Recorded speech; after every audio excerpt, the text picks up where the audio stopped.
With a name like the Epidemic Prevention and Water Purification Department, one would be forgiven for thinking that Imperial Japan's Unit 731, to use its informal name, was an organization full of good people fighting the good fight. But you could not be any more wrong.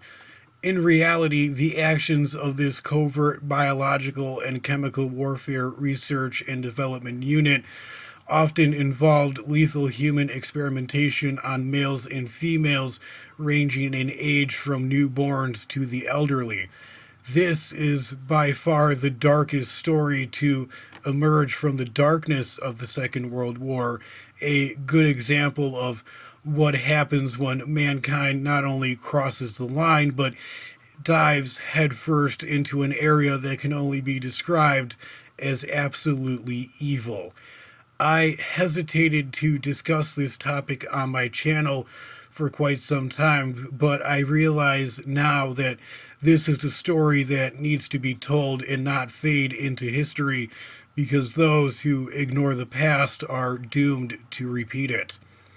When we think of the Second World War, we tend to focus our attention on the European theater of the conflict, so much so that if you were to ask your good friend Google when the Second World War started, you'd be given the date of September 1st, 1939, when German forces and German tanks marched and rumbled into Poland, sparking declarations of war from Britain and France. This makes sense if you are a European. However, a war had been raging for quite some time, thousands of miles away, and yet the start date for the Asian side of the global conflict can be a bit conflicting. The Empire of Japan invaded Chinese Manchuria on September 18th, 1931. The Japanese annexed the region, installed a puppet government, and renamed the area Manchukuo. 6 years later, in 1937, the Second Sino-Japanese War erupted after the Marco Polo Bridge incident, in which Japanese soldier Private Shimuro Kikujiro temporarily disappeared from his post, which gave the Japanese army the perfect excuse to cross the Manchukuo border to investigate his disappearance. His supposed disappearance, as historians argue that the event was fabricated by the Japanese to start a war, and a war was started and was raging a full 2 years before a single German boot ever crossed the Polish border. The Second Sino-Japanese War and the occupation of mainland China by the Japanese saw brutality on a scale that rivaled the Germans and even put them in second place. The poorly equipped and poorly trained Chinese troops put up a spirited defense, but it would ultimately be crushed by the better equipped and better trained Japanese forces. The Japanese forces also lashed out at civilian populations. The worst example of this occurred in and around the city of Nanjing from December 1937 to January of 1938. These events were the most brutal of the entire war, and while these events were undoubtedly horrific, they paled in comparison with what the Japanese had planned next. The story of Unit 731 begins with the Japanese invasion of Manchuria in 1931. At that point, there was an Army unit known as the Army Epidemic Prevention Research Unit. It began its life as an innocent research and health agency that helped protect Japanese soldiers from chemical weapons attacks on the battlefield. But this changed in 1932 when Surgeon General of the Imperial Japanese Navy Shiro Ishii took control of the unit. He then formed a secret subgroup within the unit known as the Togo Unit, most likely named after Japanese General Hideki Togo.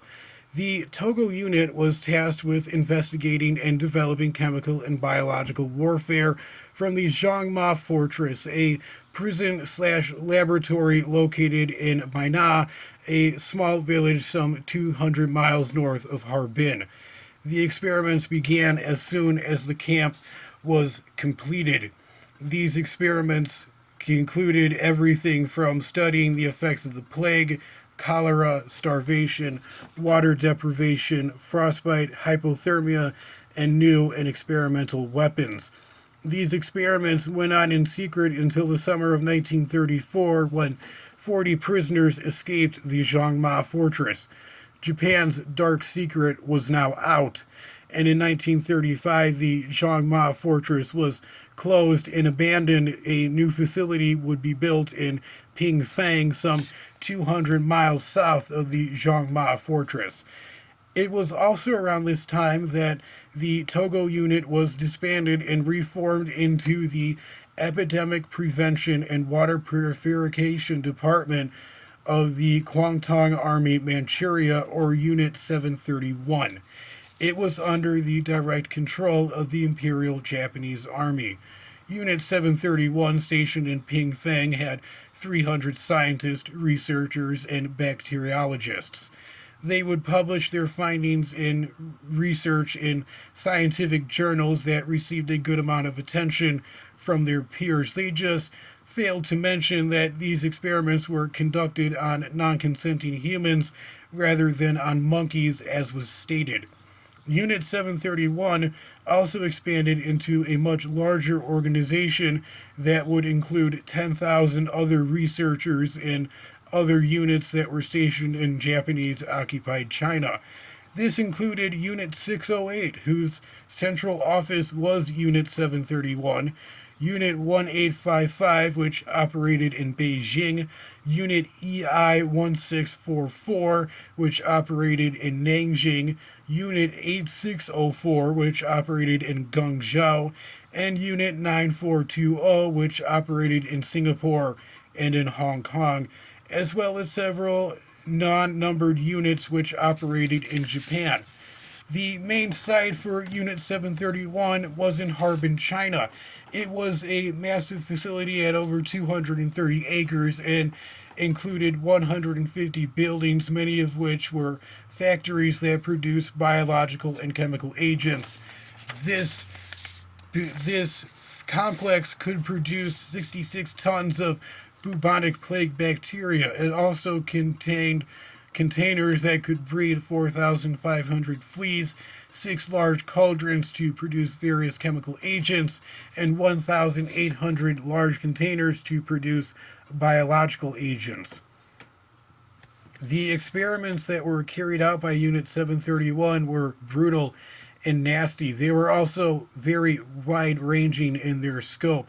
Initial experiments involved seeing how the human body reacted to certain diseases.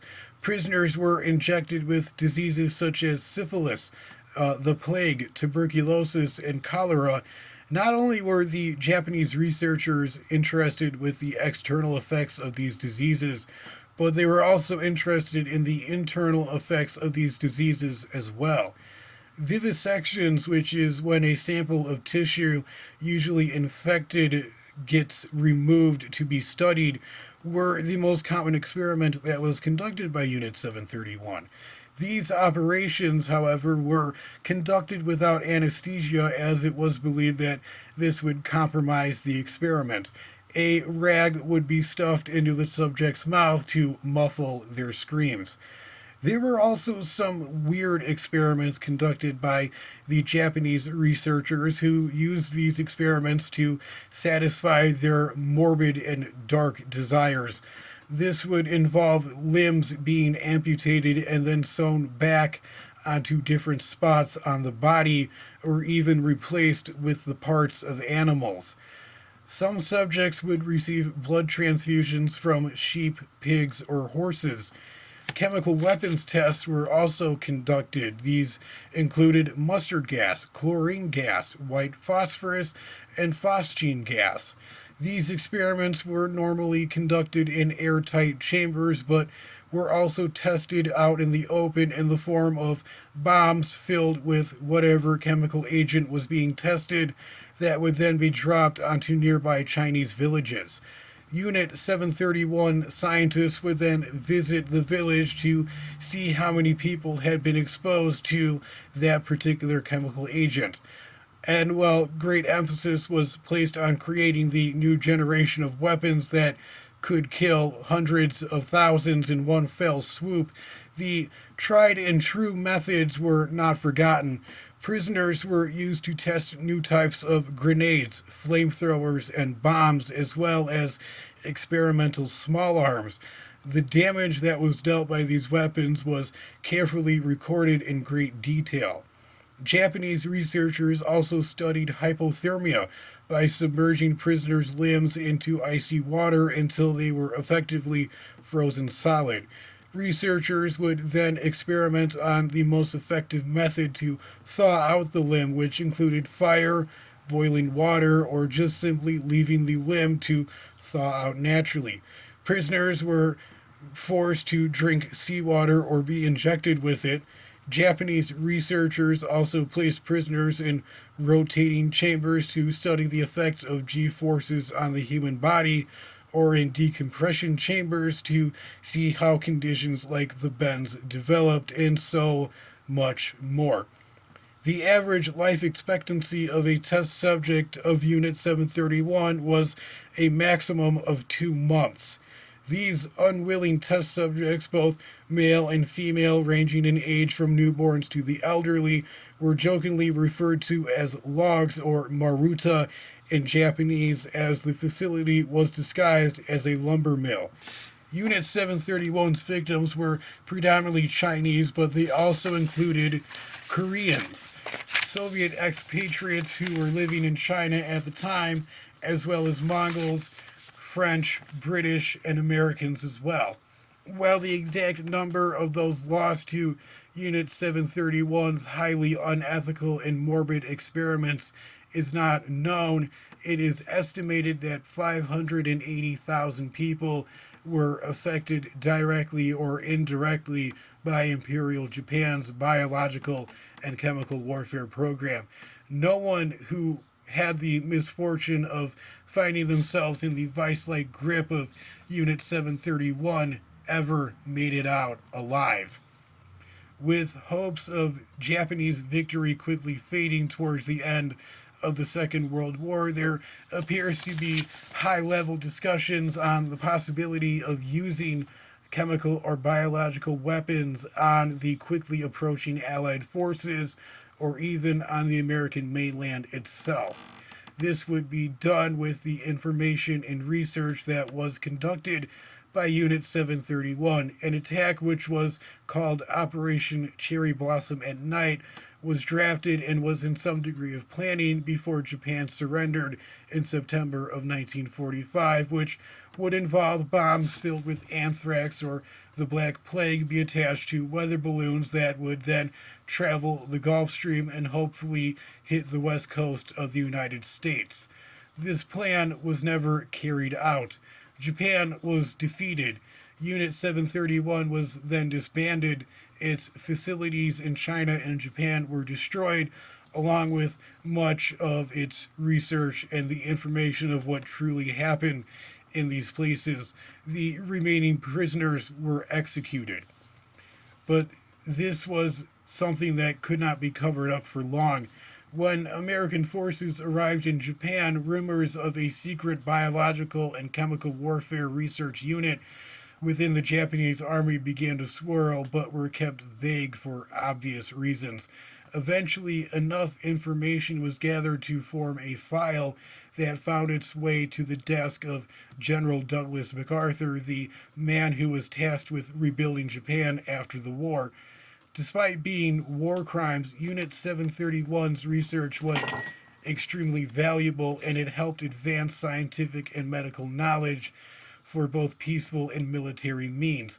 The knowledge of how disease spreads, the dangers of blood transfusions, and the knowledge of hypothermia all come from Unit 731's research. Japan was no longer a threat. A new foe would emerge at the war's end, the Soviets. There was a fear that the Soviets would use the conquering of Japanese territories to spread communism throughout the Asiatic region in the same way that they had spread communism throughout the German territories in Eastern Europe, and that they could use Unit 731's research to do some real damage. As a result, General MacArthur authorized blanket immunity from prosecution to any Unit 731 personnel in exchange that America would now own their research, and the researchers eagerly obliged. As a result, at the Tokyo trials that ran from April 29, 1946 to November 12, 1948, the United States put 28 Japanese military and government officials on trial, but no single researcher or official affiliated with Unit 731 would ever be put on trial, nor was Japan's biological and chemical warfare program ever mentioned. This angered the Soviets, which resulted in them launching their own war trials, the Khabibrovsk crimes trials, which ran from December 25th to December 31st, 1949, in which 13 former researchers of Unit 731 were tried, found guilty of crimes against humanity, and sentenced to 25 years of hard labor in the Gulag or 25 years in prison. The Americans argued that the Soviet trials were highly unethical and refused to accept their verdicts, arguing that they were nothing more than Soviet propaganda and a show trial. Although an argument can be made that both the Americans and the Soviets let the worst Japanese war criminals off the hooks for political and power gains.